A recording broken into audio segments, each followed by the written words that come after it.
Assalamu alaikum students, Bismillahirrahmanirrahim. As all of you know that we are studying text of Paradise Lost book 1 line number 451 से हमने start करना था। पिछले lecture में मैंने आपको 450 तक जो थी टेक्स्ट पढ़ा दी थी।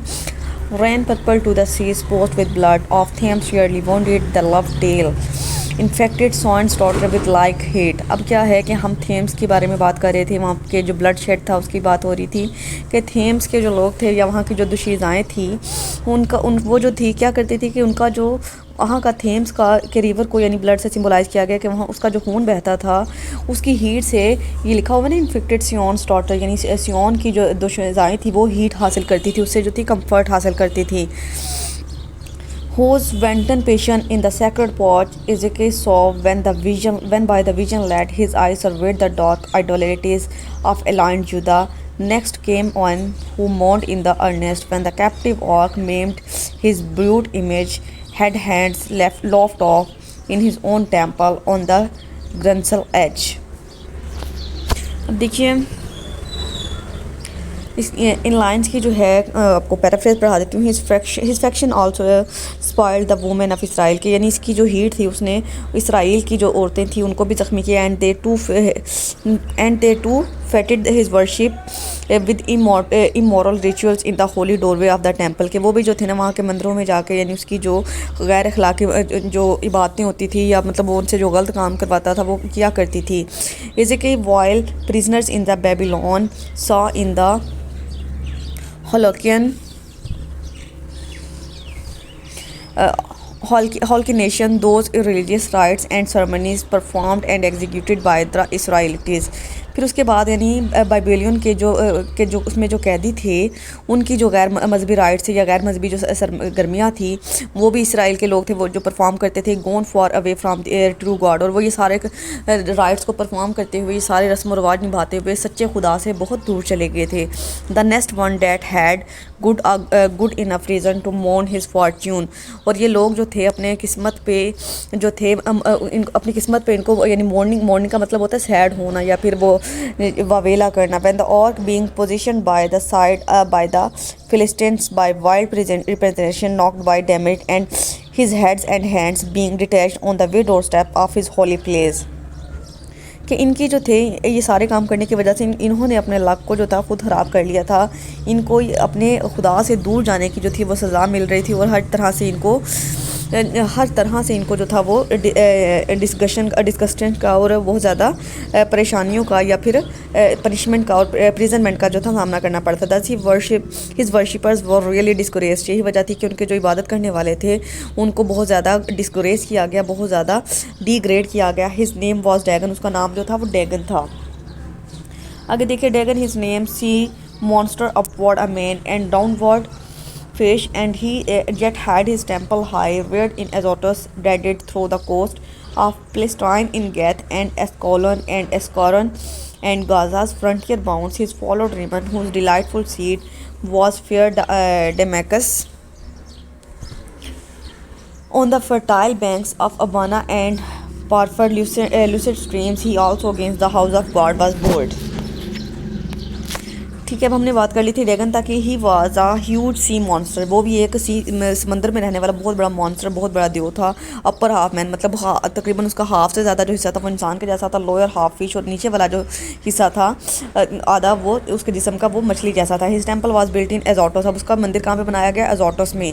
ही was considered with fear long shore of Palestine in Gath and Ascalon and Accaron and on the front areas of Gaza. अब ये सारी जगहों के नाम है जहाँ पे उसके लोग उससे डरने लग गए या उसका खौफ उनके दिल में बैठ गया। He was followed by Rimmon who was respected and adored in enjoyable Damascus। अब क्या है कि उसके बाद एक रिमन आया था, एक रिमन फॉलन एंजल था, यानी उसके बाद उसकी रिस्पेक्ट की गई, उसको वर्शिप किया गया। In the rich and productive region immensively supplied with water by the Abana and Pharpar. अब ये उस एरिया में इसकी हुकूमत थी या उस एरिया के लोग जो थे इसको फॉलो करते थे या इसकी वर्शिप करते थे, इसकी रिस्पेक्ट करते थे, जो कि अबाना एंड पाराफर में है जहाँ पे पानी की सप्लाई बहुत ज़्यादा है। द टू ग्लीमिंग रिवर्स, जहाँ पे दो ग्लीमिंग दरिया बहते हैं। He also deceived the Israelites from their true and real God. अब इसने भी क्या किया था, इसने भी इसराइल के जो लोग थे उनको सच्चे और जो हकीकी खुदा है उससे दूर ले गया था और अपनी इबादत पे जो था अपनी इबादत की तरफ उसने लगा लिया था। आगे है line number 471। A leper once he lost and gained a king, Ahaz, his Scottish conqueror, whom he drew God's altar to dispatch and displace, for one of Syrian mode whereon to burn his odious offering and adore the gods whom he had vanquished. After this, these appeared a crew who under names of old renown। अब line number 471 से लेके 477 तक जो है क्या बात हो रही है, a patient of leprosy. Leprosy जो है किसी एक कहते हैं लिप्रोसी का, आप यहाँ पे मीनिंग देख लीजिए। लीपर का से वर्ड निकला है leprosy grip the Hebrew religion after getting the treatment. A leper once he lost and gained a king, Ahaz his Scottish conqueror whom he drew God's altar to dispatch and displace, for one of Syrian mood whereon to burn his odious suffering and adore the gods whom he had vanquished. After these appeared a crew who under names of old renown, Osiris, Isis, Horus and their train, with monstrous shapes and sorceries abused fanatic Egypt and her priests to seek their wandering gods disguised in British forms। अब इन lines में जो है क्या मतलब है इनका, हम देखते हैं। A patient of लिपोर्जी। लिप्रोजी एक बीमारी का नाम होता है जो कि बैक्टीरिया की वाली बीमारी होती है, और उसमें बैक्टीरिया जो है वो बहुत ज़्यादा फैलते हैं और स्किन जो है वो इन्फेक्टेड हो जाती है। नमान वंस रिस्पेक्टेड एंड वर्शिप्ड, यानी एक वो फॉलन एंजल था जिसका नाम नमान था, वो भी यानी उसके बाद जो उसकी हुकूमत आई, मतलब उसने लोग जो थे उसको फॉलो करने लगे, उसकी रिस्पेक्ट करने लगे। But being cured and relieved of his leprosy by Elisha. अब उसकी बीमारी जो थी, जो कि वो खुद बीमार था, मतलब उसको लिपोर्जी की बीमारी थी, उसका इलाज एक एलिशा ने किया था। He accepted the Hebrew religion. उसने हेब्रू रिलीजन किसी मज़हब का नाम है, उस मज़हब को जो है कबूल किया। But he manage to have a king Ahaz as his lowest supporter. लेकिन उसे जो एक अहाज का किंग था वो उसको सबसे अपना जो अच्छा दोस्त लगा, सबसे वफादार सपोर्टर लगा। Ahaz occupied Rimmon's country.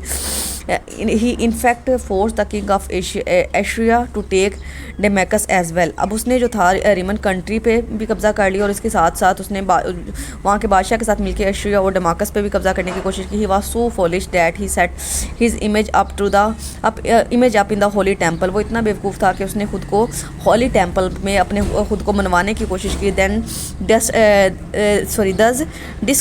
discredit and disgracing God's holy place and altar, and to burn horrible donations to him।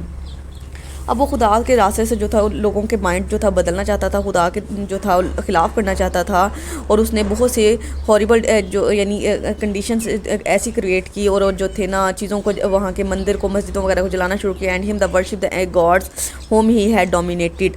और उसने यानी इस चीज़ को मनवाया कि उसको जो है उस खुदा को छोड़ के उसकी पूजा की जाए। According to the order came a crowd of angels. उसके बाद उसी तरतीब में यानी हम मिलाद की मौत से हमने स्टार्ट किया, थोड़ा वन बाय वन हम काफ़ी जो है एंजल्स के बारे में पढ़ते आ रहे हैं कि इसके बाद कौन कौन आया। तो उसके बाद एक क्राउड ऑफ एंजल्स आया, मतलब बहुत से जो है ना हजूम था। Who were renowned by the names of Osiris, Isis, orders and their followers. मतलब उसमें ये सारे नाम के लोग थे और भी काफ़ी ज़्यादा फॉलन एंजल थे। इनके क्राउड ने आके जो था फिर खुद को मनवाने की कोशिश की।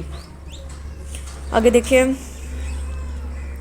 Fanatic Egypt and her priests forsake their wandering god disguised in British forms rather than human, nor did Israel escape the infection when their borrowed gold composed the calf in Oreb, and the rebel king doubled that sin in the Bethel and in Dan, likening his maker to the grazed ox Jehovah, who in one night when he passed from Egypt marking equaled with one stroke both her firstborn and all her bleating gods. Belial came last, then whom a spirit morlued।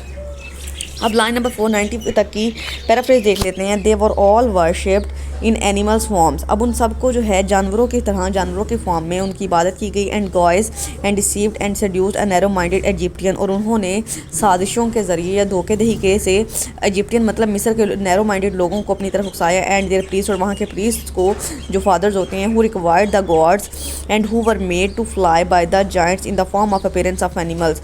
अब उनको वहाँ के लोगों को खुदा की ज़रूरत थी और मतलब उनके पास कोई बिलीफ या कोई ईमान नाम की चीज़ नहीं थी।